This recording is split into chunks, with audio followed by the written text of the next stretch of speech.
Selamat malam saudara-saudari sekalian, salam tangguh, salam persaudaraan. Untuk saudara-saudari, selamat bergabung kembali dalam renungan malam Gereja-Gereja Kristen Jawa Klasis Klaten Barat. Tentu tidak hanya untuk kawan-kawan di Klasis Klaten Barat, juga untuk semua orang yang mengikuti program ini, semoga menjadi berkat. Ini adalah edisi renungan yang diadakan oleh Bible Class Klasis Klaten Barat.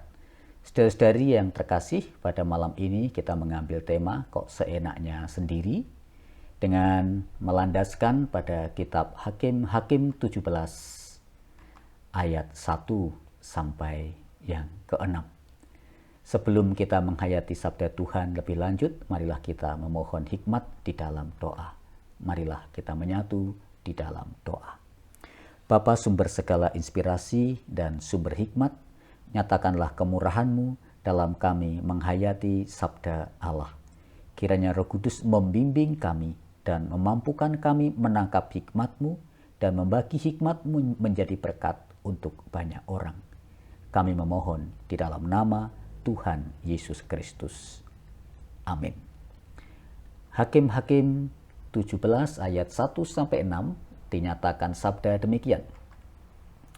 Ada seorang dari pegunungan Efraim, Mika namanya. Berkatalah ia kepada ibunya, uang perak yang 1.100 itu yang diambil orang daripadamu, dan yang karena itu kau ucapkan kutuk, aku sendiri mendengar ucapanmu itu. Memang uang itu ada padaku, akulah yang mengambilnya. Lalu kata ibunya, diberkatilah kiranya anakku oleh Tuhan. Sesudah itu dikembalikannya uang perak yang 1.100 itu kepada ibunya. Tetapi ibunya berkata, aku mau menguduskan uang itu bagi Tuhan. Aku menyerahkannya untuk anakku, supaya dibuat patung pahatan dan patung tuangan daripada uang itu. Maka sekarang uang itu kukembalikan kepadamu. Tetapi orang itu mengembalikan uang itu kepada ibunya. Lalu perempuan itu mengambil 200 uang perak dan memberikannya kepada tukang perak yang membuat patung pahatan dan patung tuangan daripada uang itu. Lalu patung itu ditaruh di rumah Mika. Mika ini mempunyai kuil. Dibuatnyalah efod dan terafim. Ditahbiskannya salah seorang anaknya laki-laki yang menjadi imamnya. Pada zaman itu tidak ada raja di antara orang Israel.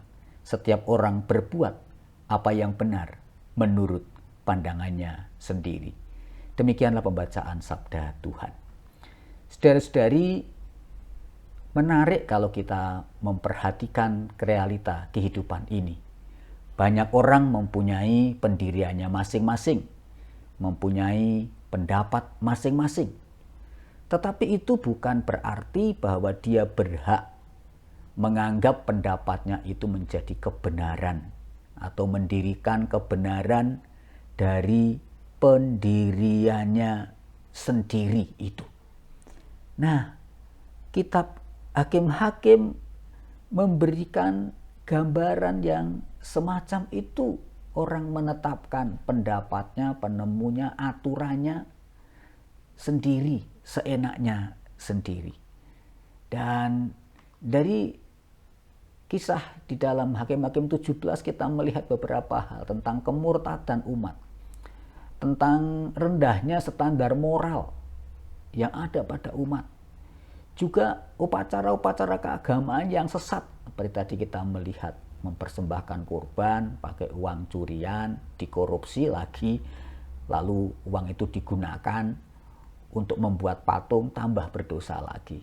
Dan tatanan sosial pasti makin kacau ketika orang menata kehidupan menurut aturannya dan seenaknya sendiri. Betapa pentingnya hidup mengikuti kehendak Tuhan dalam kebersamaan ini. Saudara-saudari, kita akan melihat beberapa poin dari bacaan kita. Kita melihat Mika mencuri uang ibunya sejumlah 1.100 uang perak. 1.100 uang perak.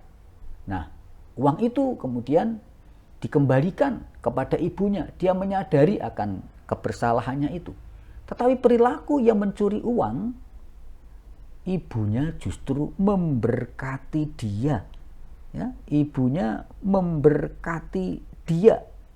Wah, ini luar biasa. Mungkin si ibu berpikir bahwa berkat itu dapat membatalkan kutuk yang telah dia ucapkan. Nah, dari uang itu lalu si ibu bermaksud mempersembahkan uang itu kepada Tuhan, namun hanya 200 uang perak. Ya. Hanya 200 uang perak, padahal sebelumnya ia berjanji memberikan semuanya, yaitu sejumlah 1.100 uang perak. Nah, dosa yang berikutnya, uang itu untuk membuat patung. Mereka mengabaikan hukum Allah berkaitan dengan pembuatan patung pahatan.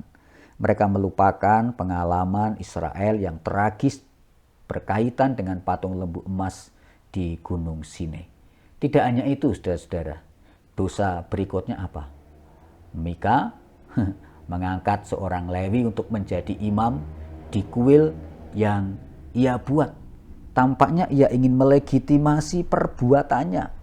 Padahal orang Lewi seharusnya tinggal di tempat yang Allah sudah tetapkan dan mendapat penghasilan sesuai dengan pengaturan Allah, bukan dari bayaran orang, karena orang Lewi ditetapkan sebagai imam. Saudara, dari kenyataan ini sungguh tragis ya, sungguh seenaknya sendiri mereka. Si ibu mencuri uang dari Tuhan, si anak mencuri uang dari ibunya, kalau boleh memakai kalimat yang sederhana semacam itu. Oleh karena itu ayat yang ke-6 dari Hakim-Hakim 17 tadi dinyatakan, pada zaman itu tidak ada raja di antara orang Israel. Ini penting, kalimat ini. Setiap orang berbuat apa yang benar menurut pandangannya sendiri. Setiap orang berbuat apa yang benar menurut pandangannya sendiri. Saudara, memang ya, bila firman Tuhan tidak menjadi pedoman, maka hidup dan tatanan dapat menjadi kacau. Kalau orang menetapkan pandangannya, pendapatnya adalah kebenaran dan dijadikan pedoman, maka tatanan kehidupan tidak ada keselarasan, tidak ada kedamaian. Rebut menang, rebut benar dengan ukuran masing-masing. Maka berpegang pada firman adalah keharusan bila kita ingin hidup, kita ini beres menurut Tuhan, dan menjadi berkat bagi sesama. Selama masa pandemi, mari kita mengupayakan tatanan hidup yang selaras dengan semua orang. Jangan seenaknya sendiri, jangan atur sendiri, jangan menang sendiri. Selamat membangun keselarasan, selamat menentukan pedoman hidup berdasarkan kehendak Tuhan, kesepakatan bersama, ya, bukan atas kemauan sendiri dan semau gue. Selamat berbagi, selamat membangun keselarasan, salam tangguh, Tuhan Yesus memberkati. Marilah kita berdoa. Terima kasih ya Tuhan untuk sabdamu pada saat ini. Semoga kami dituntun melakukan kehidupan yang lebih berkenan di kehidupan kami mendatang. Kami satukan doa kami di masa pandemi ini, berikan kami hidup kreatif, kerelaan berbagi, kemauan menolong orang lain, dan menghindari beberapa hal yang menimbulkan sensitivitas tinggi di antara kami. Semoga Tuhan mengasihi kami, mengasihi semesta ini, memberkati orang-orang yang secara khusus mengambil peran dalam pandemi COVID-19, para pengambil kebijakan publik, para tenaga medis, dokter, demikian juga para relawan. Berkati upaya-upaya penelitian, upaya-upaya penemuan vaksin, penata kelolaan lanjut, dan keterdampakan lebih panjang dari COVID-19 ini. Kiranya Tuhan menolong dan memberkati kami semua. Inilah doa kami di dalam nama Tuhan kami, Yesus Kristus. Amin. Kita angkat pujian dari NKB 14. Jadilah Tuhan kehendak-Mu, bait 1 dan bait yang kedua.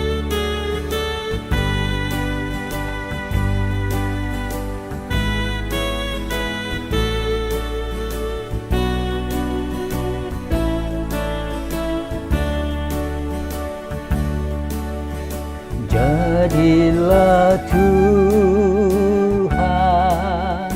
kehendak-Mu, Kaulah penjuna ku tanahnya. Bentuklah aku sesuka-Mu, kan ku nantikan dan berserah. Kita ikuti tuntunan Tuhan. Tuhan yang membentuk, bukan kita yang membentuk Tuhan, ya. Maka yang jadi kehendak Tuhan bukan kehendak kita. Bait yang kedua. Jadilah Tuhan kehendak-Mu, diliklah aku dan ujilah, sucikan hati pikiranku, dan di depan-Mu ku menyembah. Tuhan memberkati kita semuanya, dan kiranya diberi yang terbaik.